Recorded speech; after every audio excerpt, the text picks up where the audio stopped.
Here I am in a very tight situation in the bushes, this unknown backyard creek, doing a bit of surface popping for bass.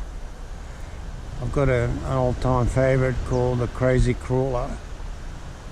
It kind of imitates many terrestrial animals that might fall in from a tree,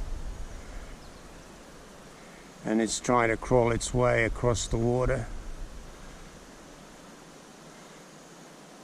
This time, however, it's not attracting anything. Ooh, yes! Oh my God! Oh, I don't know if I can get that out with this rod. Oh shit!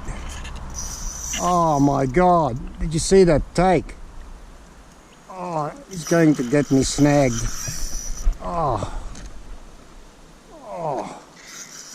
Oh, he's at least 15, 20 pound, that fish. Amazing. Oh my God. It's not giving up on me. He snagged me on the bottom. I wasn't ready for that.